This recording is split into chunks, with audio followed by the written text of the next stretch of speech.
Esta tarde quiero compartir con usted algo del corazón de Dios. Quiero que sus 5 sentidos estén puestos en Dios. Voy a ir a la escritura junto con usted ahí en el libro de Gálatas capítulo 5. Gálatas capítulo 5 versículo 24. ¿Ya está ahí? Dice así la palabra de Dios: pero los que son de Cristo han crucificado la carne con sus pasiones y deseos. Si vivimos por el Espíritu, andemos también por el Espíritu. No nos hagamos vanagloriosos, irritándonos unos a otros, envidiándonos unos a otros.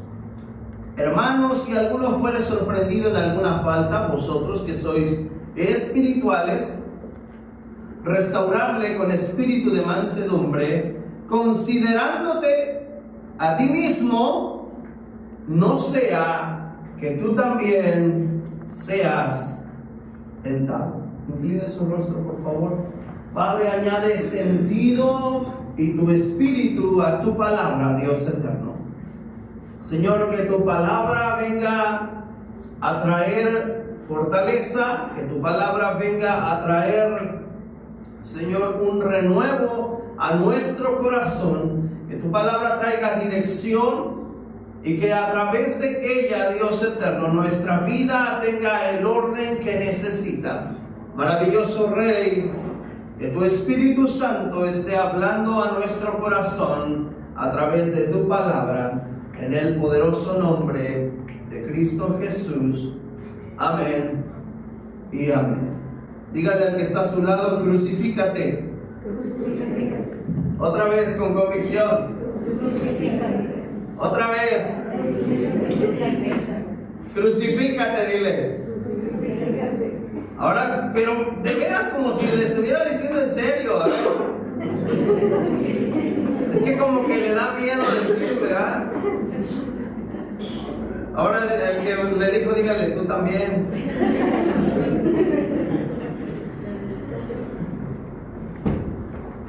Dice el apóstol Pablo a Gálatas, le está diciendo que los que son de Cristo han crucificado la carne con sus pasiones y deseos.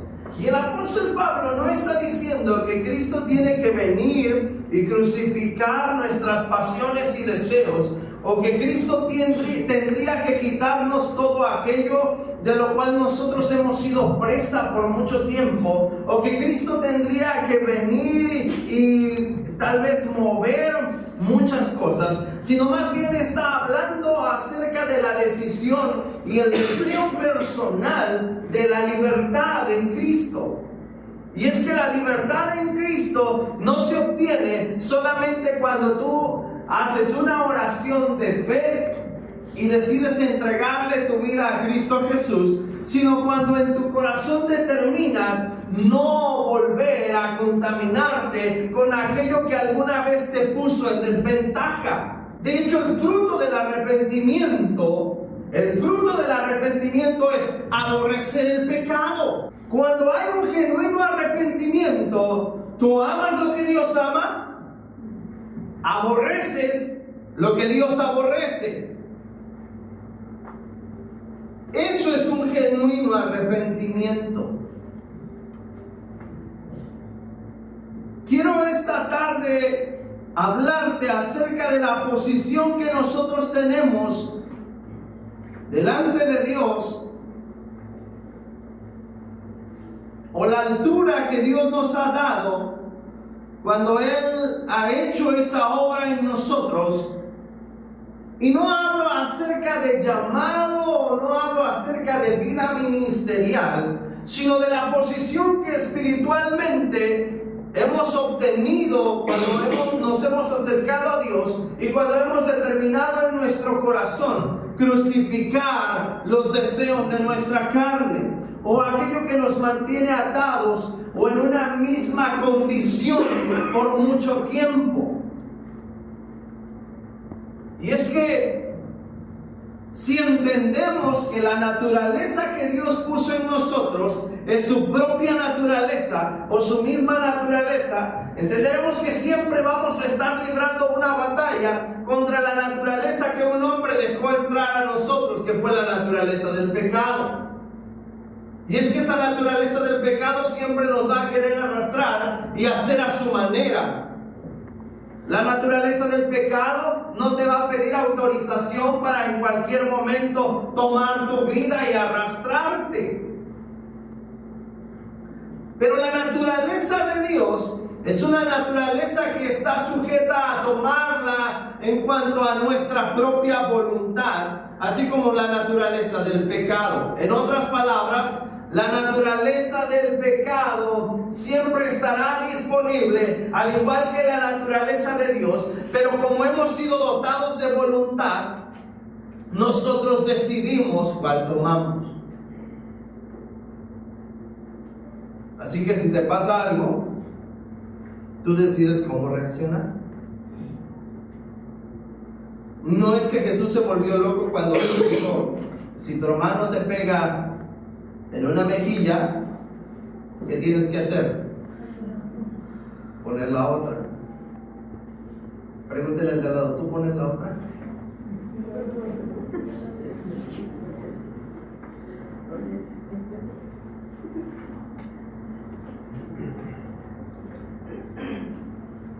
Quiero que vayamos a Judas, la epístola del apóstol Judas.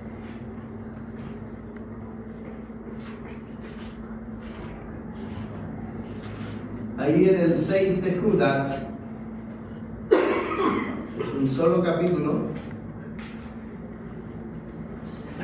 así que vamos a ir al 6 de Judas.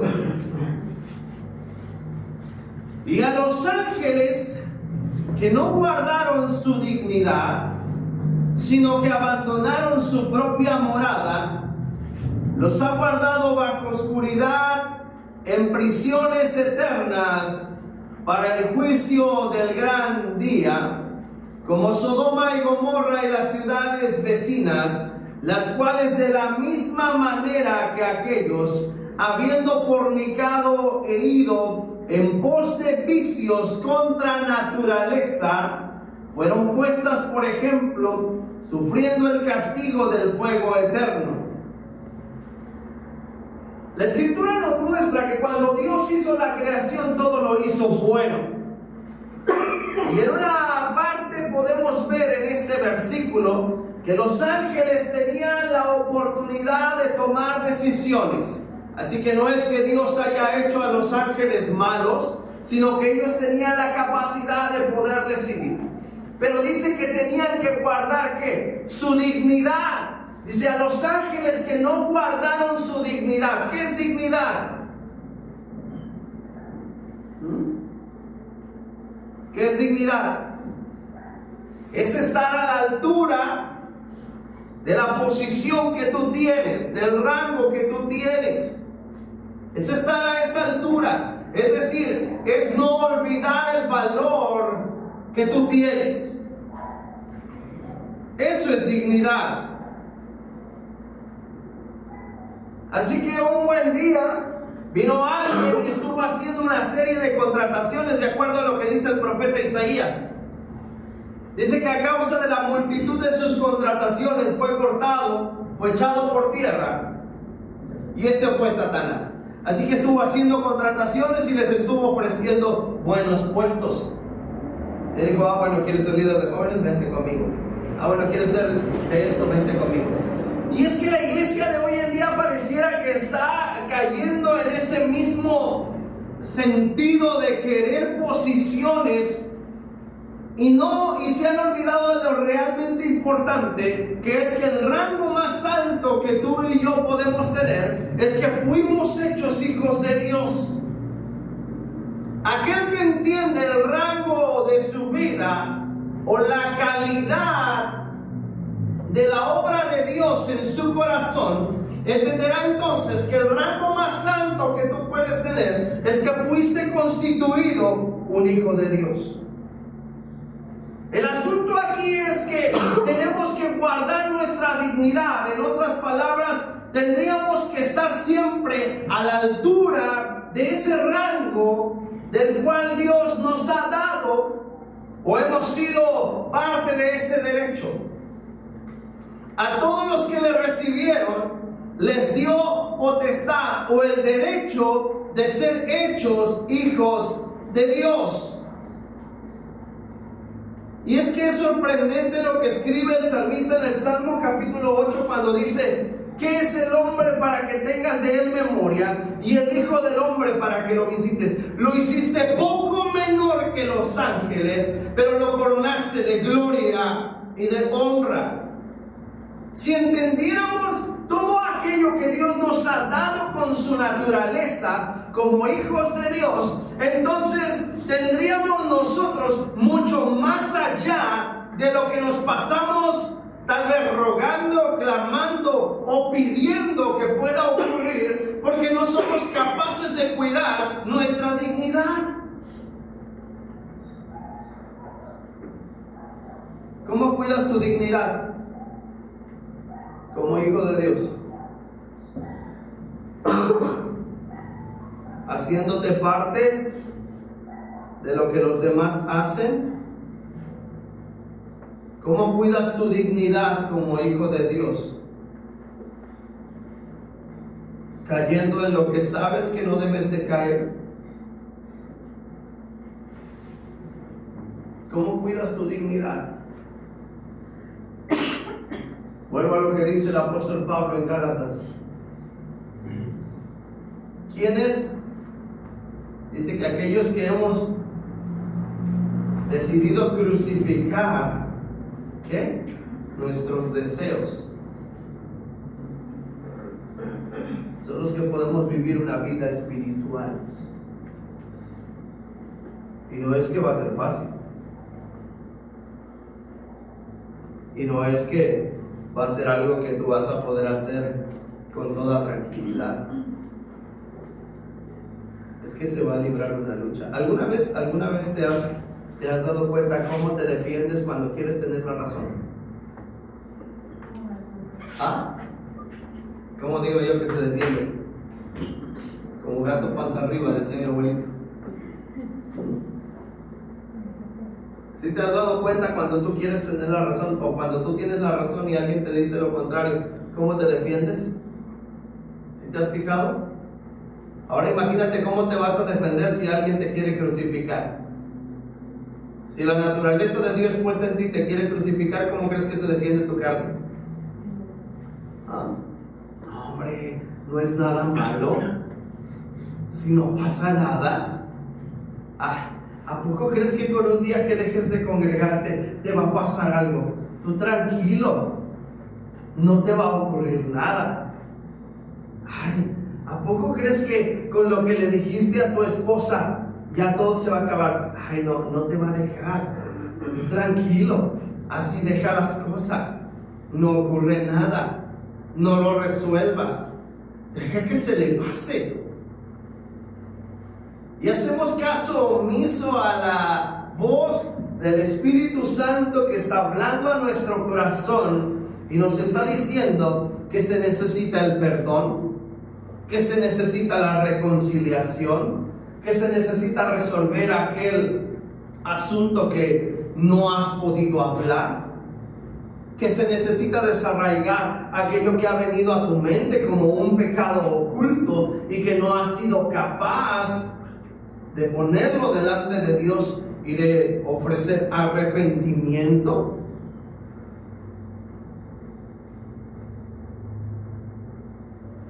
Y es que queremos todos los beneficios de Dios, pero no estamos dispuestos a crucificarnos en nuestra vida pecaminosa.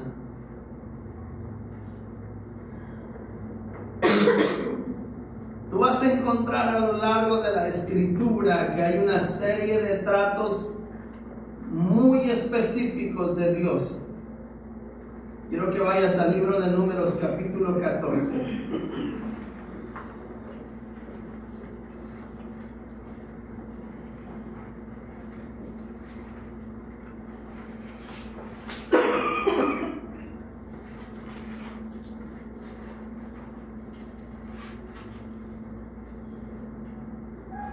versículo 36.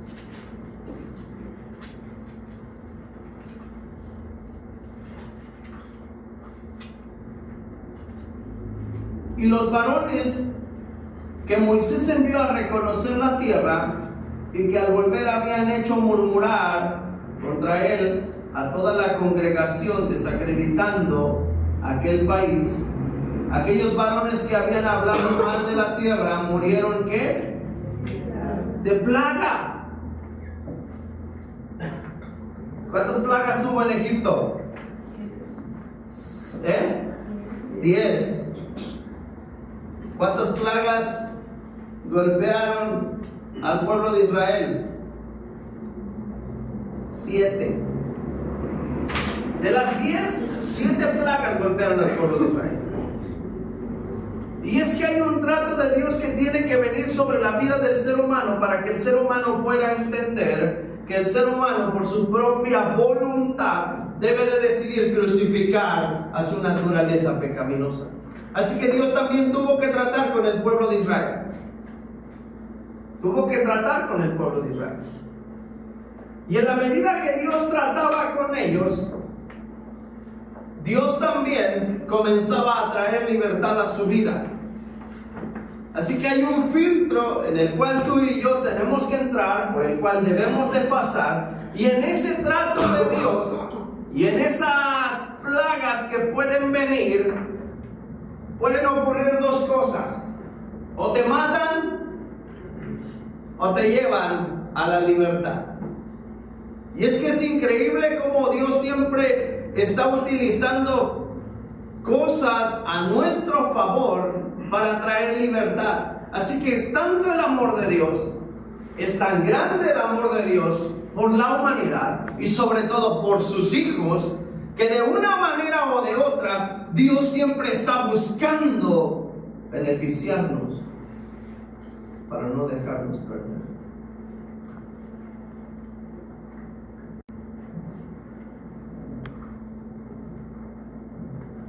Yo le pregunto a usted,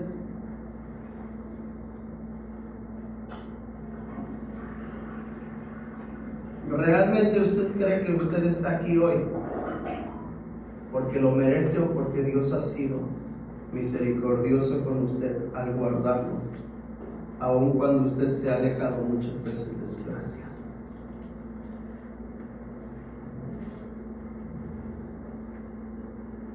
Si puede entender la magnitud de ese amor, entonces la pregunta es, ¿cómo va a corresponder a ese amor tan grande?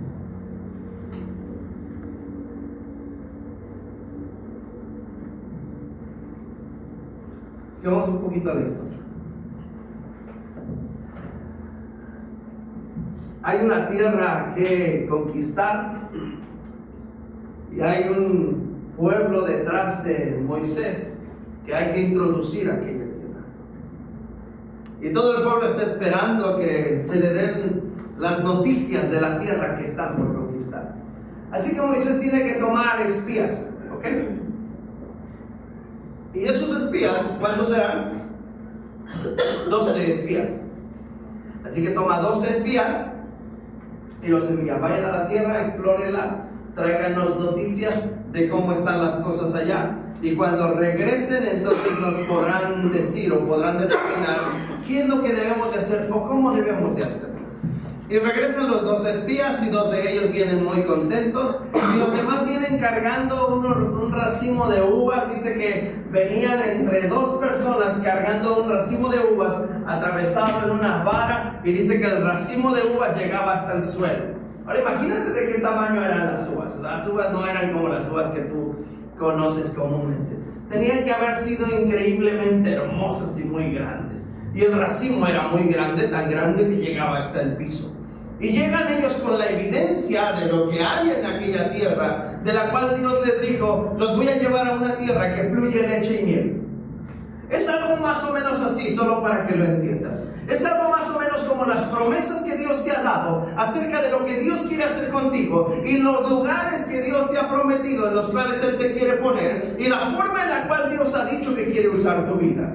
Es exactamente lo mismo, solo que el pueblo de Israel Dios había prometido llevarlos a una tierra, y a ti Dios te ha prometido distintas cosas en cuanto a su propósito y a su voluntad se refiere. Dios ha prometido dar salvación a tu familia, Dios ha prometido traer libertad a tus hijos, Dios ha prometido una infinidad de cosas para tu vida. Dios ha prometido usar tu vida y ponerte en un lugar más alto, y cuando me refiero a un lugar más alto, no me refiero solamente ante los hombres, sino ante Dios mismo.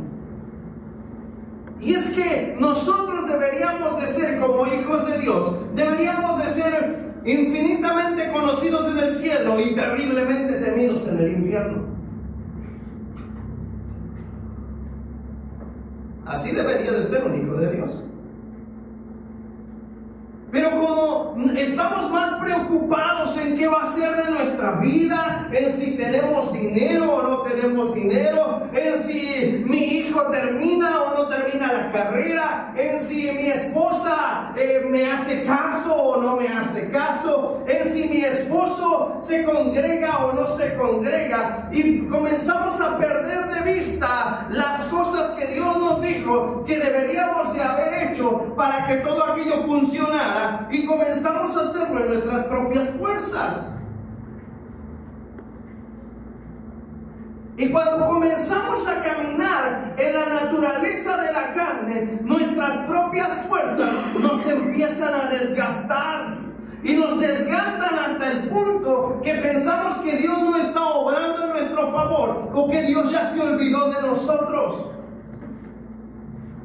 Nos desgastan hasta el punto que creemos que estamos desfalleciendo y que ya no queremos nada, ni intentar nada con Dios. Porque todo nos indica que parece que estamos muriendo, que estamos perdiendo la batalla, que ya no vale la pena volver a intentar o volver a luchar. Y puedes acordarte de las palabras de 10 espías que comienzan a decir: no vamos a poder. ¿Qué empezaron a decir? Hay gigantes, a su parecer somos como langostas. ¿Tú crees que hayan llegado con los gigantes y los hayan entrevistado? Oiga, señor gigante, ¿qué le parezco yo? Señor gigante, ¿de qué tamaño me ve?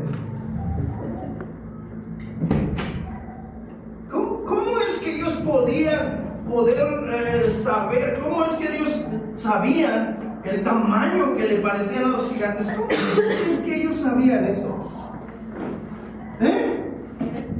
Su propia perspectiva. Y es que nuestra mente es tan traicionera y el corazón del hombre es tan cambiante que hoy te puedes ver muy victorioso y mañana, ¡ay, soy una basura, una cucaracha delante de los ojos de Dios! Cuando Dios no ha dicho absolutamente nada acerca de esa perspectiva que tú tienes.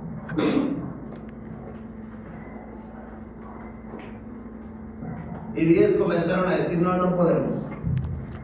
No vamos a poder entrar. No la vamos a hacer.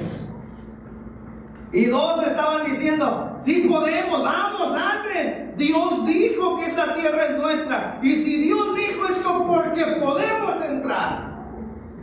Y 10 decían: no, ¿cómo crees? ¿Si te diste cuenta de qué tamaño estaban? Y 2, pero es que Dios dijo. Y 10, no, pero es que nosotros creemos que no se puede. Y 2, es que no se trata de nosotros. Yo me imagino a esos 2 tratando de desgastarse, diciendo: se trata de Dios, se trata de quien está de nuestro lado. Y 10 diciendo: ay, por favor, ahí vienes con tus cosas de...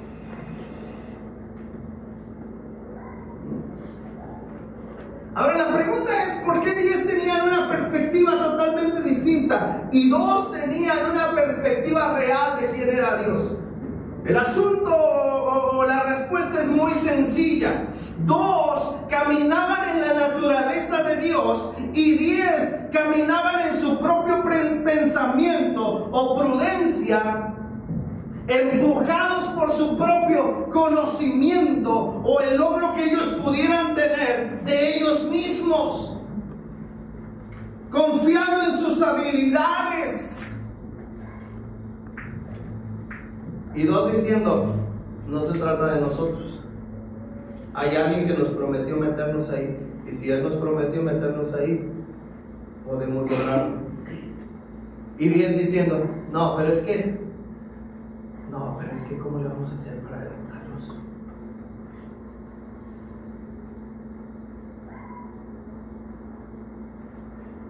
Y comenzaron a hablar mal. Pero cuando comenzaron a hablar mal, no hablaron mal de ellos mismos solamente,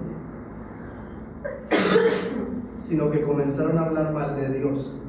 A través de ellos restarse el valor que Dios les había dado. Dile al que está a tu lado, cuando tú hablas mal de ti, hablas mal de lo que Dios dijo que puede hacer contigo. Dile, así que te estás metiendo en problemas con Dios.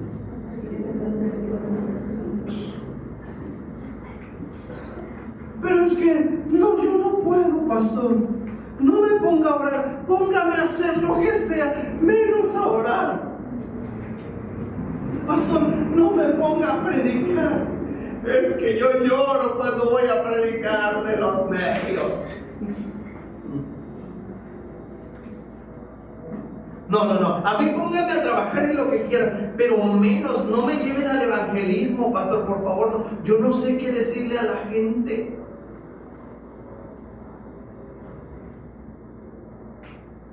¿Sabes de quién estás hablando mal? De aquel que dijo que quiere usar tu vida. Y de aquel que prometió hacer grandes cosas contigo. Cuando tú te niegas a hacer la voluntad de Dios o hacer lo que Dios te llamó a hacer, tú le estás diciendo a Dios, no creo que tú puedas usarme a mí.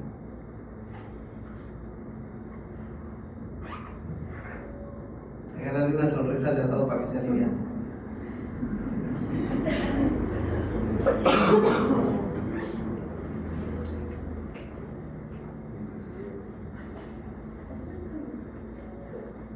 ¿Cómo murieron los 10 espías malvados? ¿Cómo dice la Biblia que murieron? De plaga. ¿Por qué? Porque vino el tiempo de la prueba. Porque vino el tiempo de la dificultad. Y cuando viene el tiempo de la dificultad o la prueba, tu propia naturaleza no te puede salvar. Necesitas la naturaleza de Dios trabajando en ti. Porque tu propia naturaleza te va a traicionar, incluso tu propia naturaleza te va a entregar. Tu propia naturaleza te va a entregar. Es increíble cómo cuando nos alejamos de Dios comenzamos a cometer tantos errores que ya cuando reconocemos nuevamente a Dios nos damos cuenta que los errores que cometimos nos están matando ahora que estamos otra vez dentro de la voluntad de Dios. Y no es que Dios haya permitido todo eso, no, es que tu propia naturaleza buscó hacer aquello. Así que eres víctima de ¿qué? De tu propia naturaleza pecaminosa. Pastor, es que me alejé de Dios y en ese tiempo que me alejé de Dios me fue muy mal y ahora quiero volver a buscar a Dios. Pero el asunto es que cuando la gente regresa queriendo buscar a Dios, regresan pidiendo a Dios que les resuelva todos los problemas que ellos solo se buscaron. Y la naturaleza de Dios no actúa de esa manera, sino que dice el apóstol Pablo que tienes primero que ¿qué? Crucificarte tu propia carne. Dile al que está a tu lado, si no te crucificas, no vas a pasar el filtro. No vas a pasar el filtro. Es más, dile, yo te ayudo a crucificarte.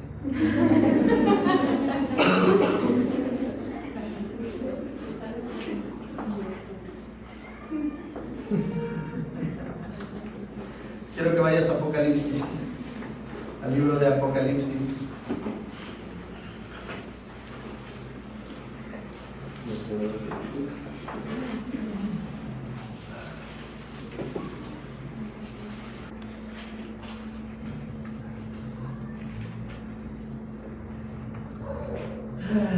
Versículo 17. Y el séptimo ángel derramó la copa por el aire y salió una gran voz del templo del cielo del trono diciendo: hecho, ¿qué? Está. Y luego fíjate lo que sigue diciendo.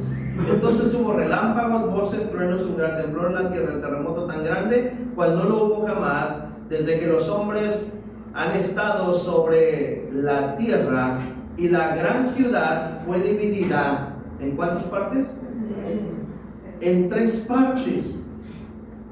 Ahora quiero que vayamos a la Biblia, en el libro de Primera de Corintios, primer libro de Corintios, capítulo 10, versículo 32.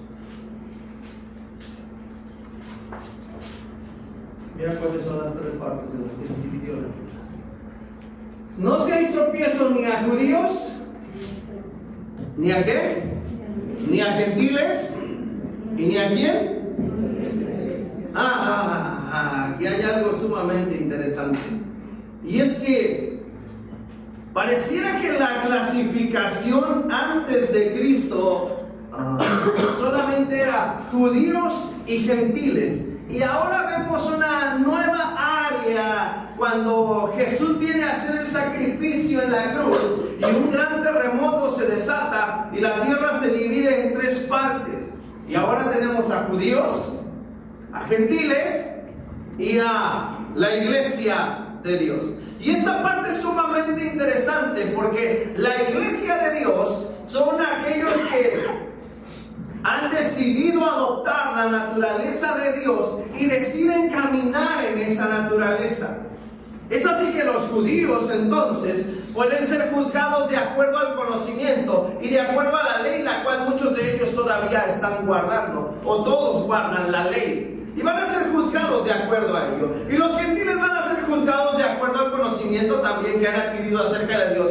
Pero aquellos que somos la iglesia de Dios, entonces no tenemos oportunidad de decir que no sabíamos o que no conocíamos la ley de Dios. Porque la ley de Dios está escrita en nuestros corazones. Y la naturaleza de Dios fue puesta en nosotros, y a través del sacrificio de Jesucristo fuimos reconciliados nuevamente con el Padre, y esa reconciliación nos ha dado un libre acceso a la naturaleza divina, de tal forma que no tenemos excusa o pretexto delante de los ojos de Dios.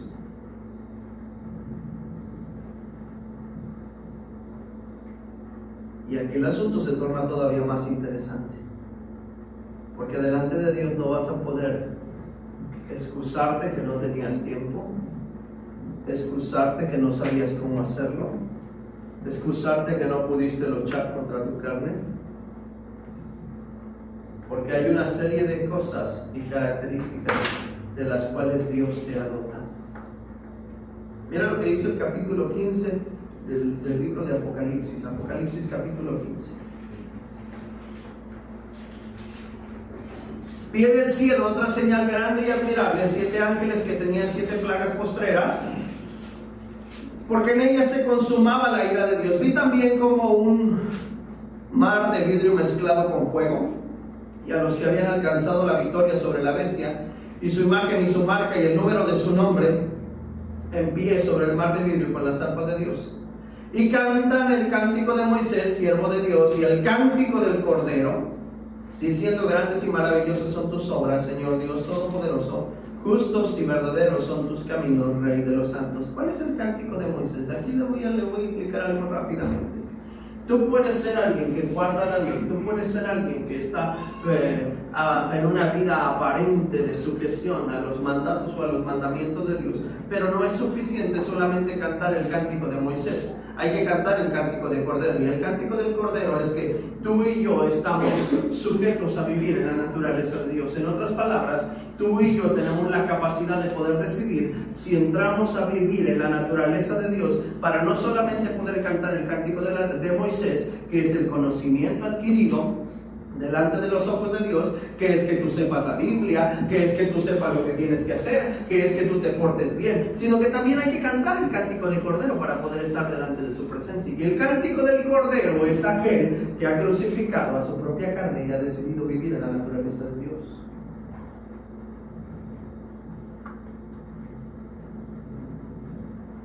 Así que no importa cuánto tú sabes, si no lo estás viviendo, solamente estás cantando el cántico de Moisés, que es el del conocimiento de la ley, pero no estás cumpliendo con el cántico del Cordero, que es vivir en la naturaleza divina de Dios, para que puedas estar delante de su presencia.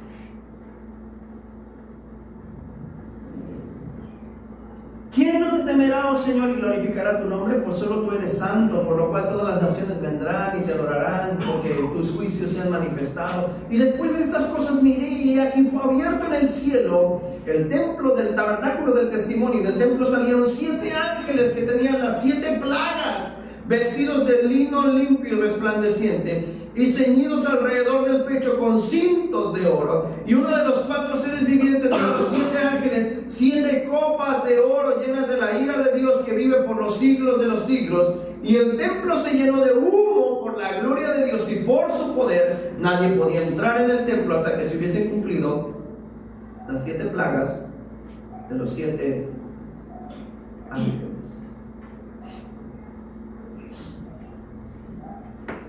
Y hubo alguien que vino, y es lo que leímos en el capítulo 16, versículo 17. Y hubo alguien que vino, y que cuando esas 7 plagas fueron sueltas sobre la humanidad, hubo alguien que vino y dijo: a ver, quiero cubrirlos con mi naturaleza. Estas plagas solamente los van a fortalecer. Y hubo alguien que dijo 7 frases sumamente importantes.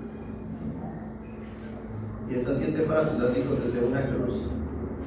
¿Para qué? Para que las 7 plagas de la ira de Dios no tocaran a la humanidad. La humanidad estaba condenada, tú y yo estábamos condenados a la ira de Dios. Pero hubo alguien que por su misericordia puso un filtro.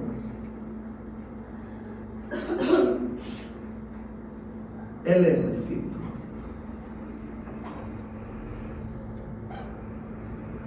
Todo aquel que quiera venir en pos de mí, que dice: tome su cruz. Sí. ¿Y por qué tienes que tomar tu cruz? Porque te tienes que crucificar. Dice que tú te tienes que crucificar, no que crucifiques al de al lado por sus errores. Hola. No que crucifiques a tu esposa por sus equivocaciones. Estás mal, haces las cosas mal, mira cómo estás. Jesús te dice: hey, échate un ojo. Hola, ¿ya te viste? ¿Ya te viste cómo andas? Jesús es el filtro. Jesús es el espejo en el cual podemos plantarnos y vernos antes de plantarnos frente a nuestra pareja, antes de plantarnos frente a nuestros amigos, antes de plantarnos a juzgar el corazón de alguien. Jesús nos dice: ven un ratito, párate frente a este espejo y mírate. Si puedes encontrarte igual en el reflejo de lo que hay aquí donde estoy yo, si tú te ves igual a mí, entonces ve y haz lo que tienes pensado hacer. Pero si no te ves igual a mí, cierra tu boca y crucifícate a ti mismo.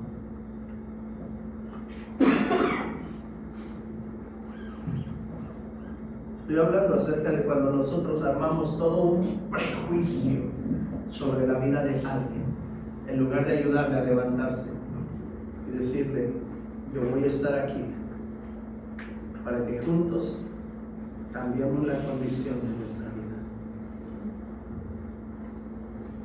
No para juzgarte, no para señalarte, no para culparte de tus errores. Estoy aquí para que juntos nos levantemos y guardemos nuestra dignidad. Para eso estoy.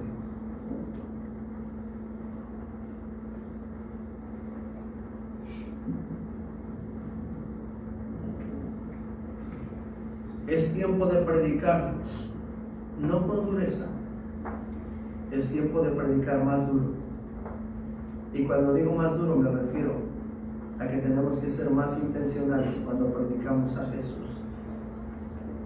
No es tiempo de predicar con rudeza el Evangelio, sino de predicar con ejemplo el Evangelio que va a traer cambios en la vida de las personas. Todos los que son de Cristo han crucificado la carne con sus pasiones y sus deseos. La pregunta es, ¿tú eres de Cristo?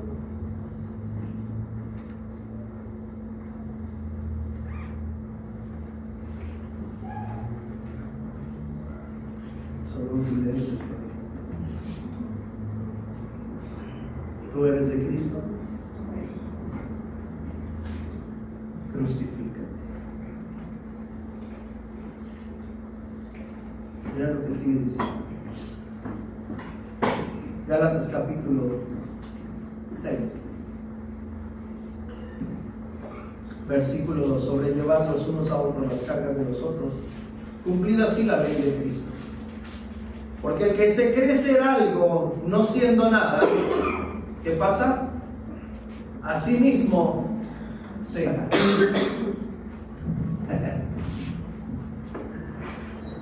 Es increíble porque aquí a esta iglesia ha llegado un montón de gente así. Y que ya cuando los metes a la disciplina de cómo debe de ser el comportamiento de personas que dicen tener un llamado tan fuerte como ellos, te das cuenta que cuando entran a la disciplina, mejor corren. ¿Por qué? Dice Pablo que el que se cree ser algo no siendo nada, a sí mismo se engaña. Y dice, mira lo que dice el versículo 4.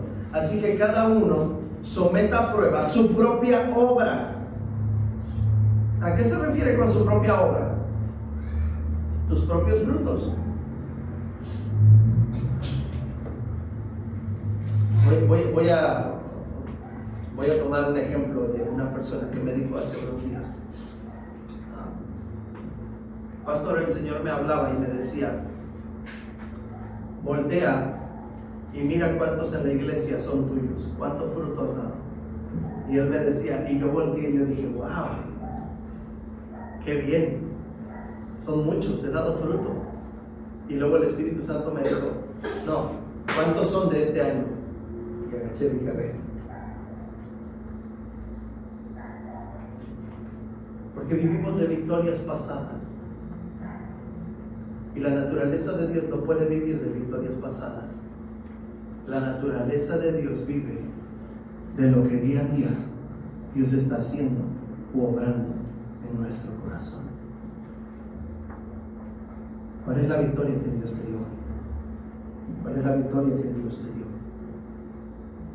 ¿Qué es lo que Dios está haciendo contigo hoy? ¿Qué es lo que Dios ha hablado a tu vida hoy? ¿Qué es lo que Dios está haciendo contigo diariamente? De tal forma que tú puedas decir que estás viviendo en la naturaleza de Dios y no en la tuya misma.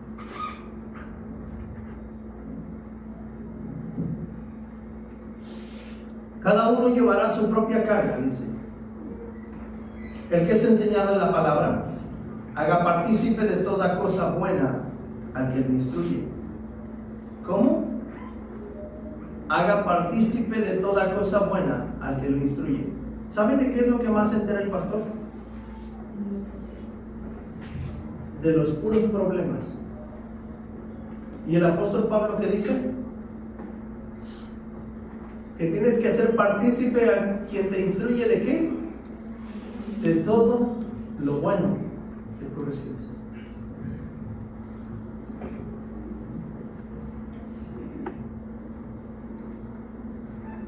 No os engañéis, Dios no puede ser burlado, pues todo lo que el hombre siembra, eso también segará.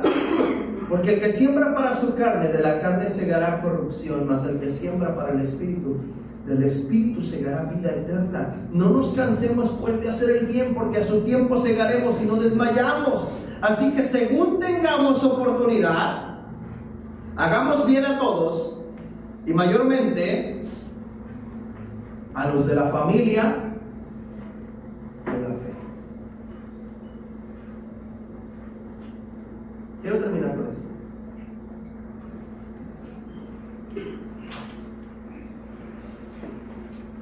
Si dignidad es guardar el rango que Dios nos ha dado, y la naturaleza que Dios nos ha dado es su naturaleza divina, y cuando tú y yo hablamos mal de aquello que vemos o que somos en algunas ocasiones, es hablar mal de Dios. La pregunta es, entonces, aún no has crucificado a Dios.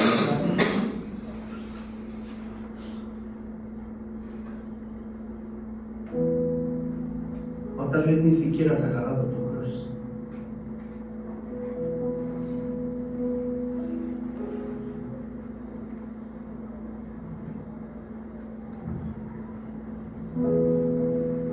Seguir a Jesús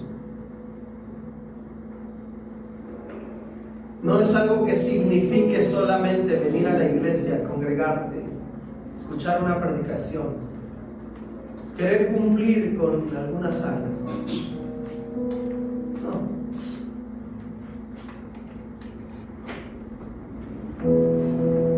Porque muchos de nosotros incluso hemos dejado de congregarnos.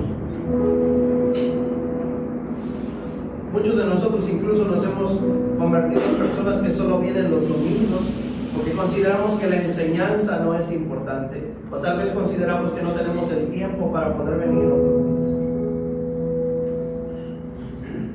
Sea cual sea el pretexto que tú le pongas a Dios, cualquiera que tú tengas, lo único que dice cada vez que tú hablas de que no puedes, es que tú estás hablando mal de Dios. Tal vez en que Dios se equivocó en darte ese trabajo que tienes.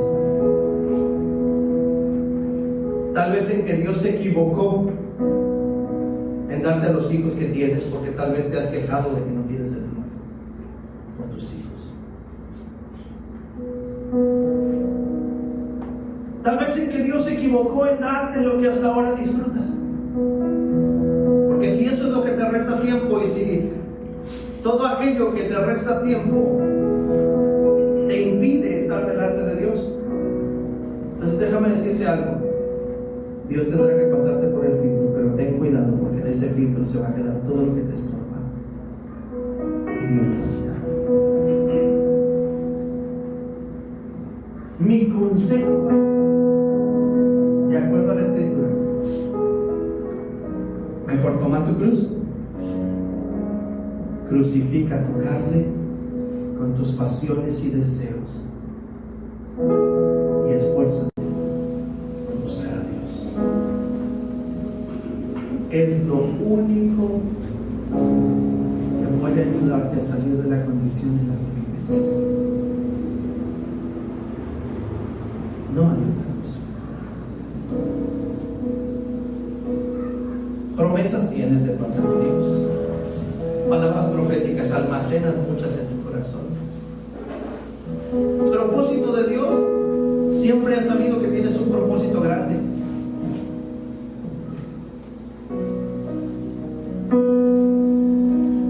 Pero a veces en medio de ese propósito grande, el primer pretexto que ponemos es que no podemos.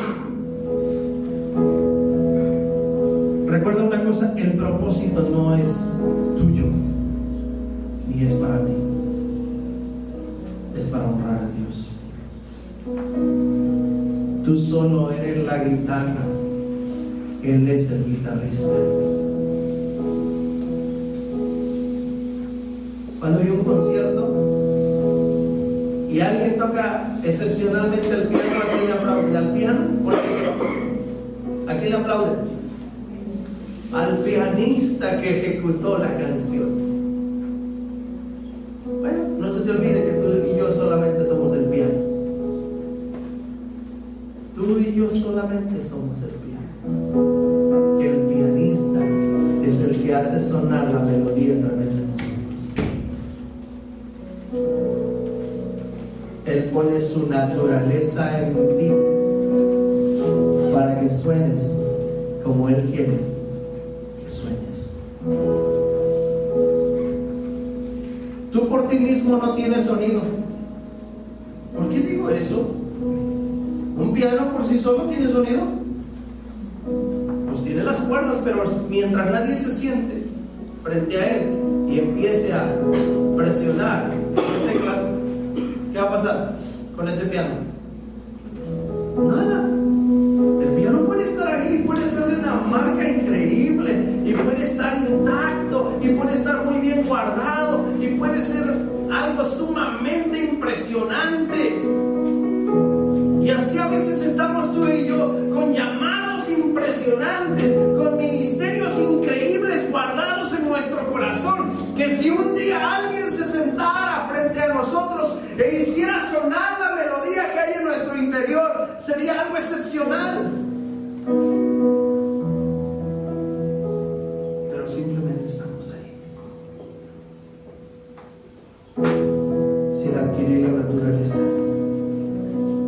de aquel que quiere sonar la melodía a través de nosotros. Quiero que te pongas en pie.